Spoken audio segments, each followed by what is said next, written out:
Hello সবাইকে, নতুন একটা রেসিপি নিয়ে চলে এসেছি। আজকের হবে মাটন কষা। ফার্স্টে মাটনটা ভালো করে ধুয়ে ধায়ে পরিষ্কার করে রাখা আছে। তার ওপর ছড়িয়ে দেওয়া হলো একটু নুন, তারপরে ছড়িয়ে দেওয়া হলো একটু হলুদ, তারপরে হচ্ছে লাল লঙ্কা গুঁড়ো, তারপরে ছড়িয়ে দেওয়া হলো ধনিয়া গুঁড়ো, তারপরে ছড়িয়ে দেওয়া হলো একটুখানি মরিচ গুঁড়ো।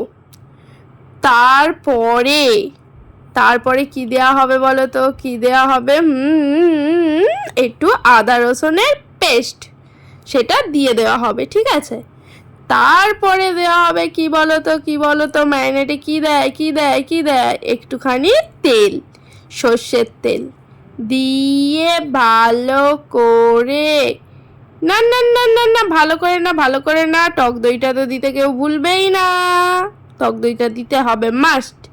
তো তারপরে ভালো করে নেড়ে চেড়ে নেড়ে চেড়ে নেড়ে চেড়ে নেড়ে চেড়ে ভালো করে ম্যারিনেট করতে হবে। যে কোনো জিনিস ম্যারিনেট করলে কিন্তু ভালো হয়। এতদিনে আমার ভিডিওটা দেখে তোমরা এগুলো বুঝে গেছো। তো ম্যারিনেট করে রেখে দিলে যে কোনো জিনিসের টেস্ট দ্বিগুণ হয়ে যায়। তো এবারে চলে এসেছি তেল গরম করতে।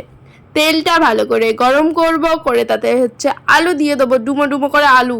নাহলে ভাতটা খাবো কি দিয়ে? আলু যদি না থাকে, আলুতে একটু নুন আর একটু হলুদ গুঁড়ো ছড়িয়ে দেবো, দিয়ে সেটা ভালো করে এপিট ওপিট ভালো করে ভেজে নেবো। তেলে দেখো তেল কেমন টকবক টকবক টকবক টকবক করে ফুটছে।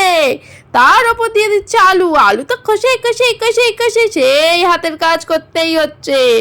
এদিক ওদিক এদিক ওদিক এদিক ওদিক এদিক ওদিক এদিক ওদিক এদিক ওদিক করে করে করে করে আলুগুলো ভেজে নিতে হবে। এই আলুগুলো লাল লাল হয়ে গেছে, ভেজে নেওয়া হয়ে গেছে, তারপর তুলে নেবো।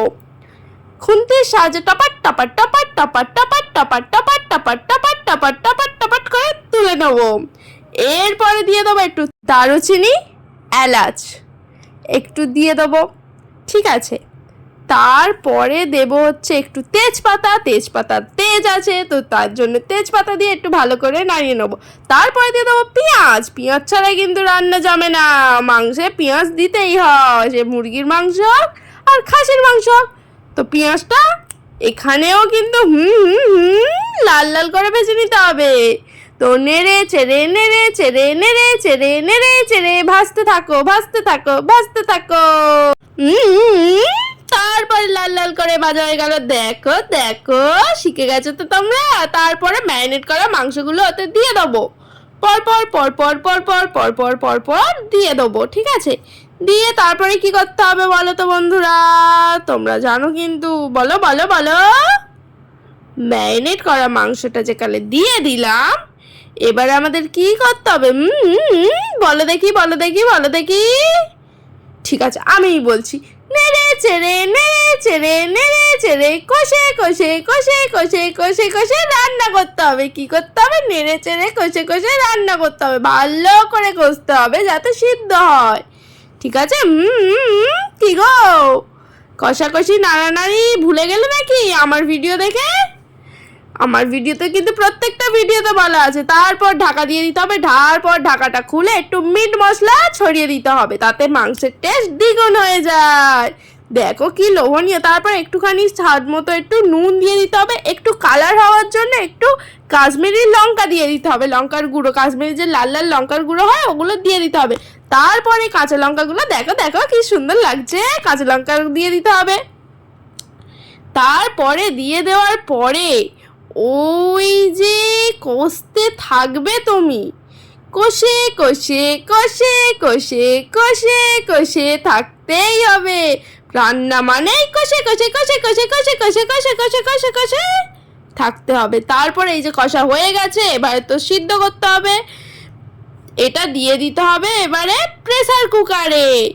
এই যে ঢেলে দেওয়া হলো প্রেসার কুকারে। টুন টুন টুন টুন টুন ঝাঝ পড়ে গেল প্রেসার কুকারে। এবার একটু জল গরম বসাতে দেওয়া হয়েছিল, সেই জল গরমটা কড়াই লেগে থাকা যে তরকারিগুলো মানে ছিল, জুস ফুসগুলো, সেগুলো ভালো করে ধুয়ে ধুয়ে ধুয়ে ধুয়ে, আমরা বাঙালি কিচ্ছু নষ্ট করবো না, দিয়ে এই দিলাম। দিয়ে এবারে কি করবো বলো তো বন্ধুরা? এবারে জল গরমগুলো দিয়ে যেটুকু বাকি ছিল সব দিয়ে ওখানে নেড়ে চেড়ে নেড়ে চেড়ে নেড়ে চেড়ে নেড়ে চেড়ে ওভেনে বসিয়ে ঢাকা দিয়ে দিতে হবে। কি করতে হবে? ঢাকা দিয়ে দিতে হবে।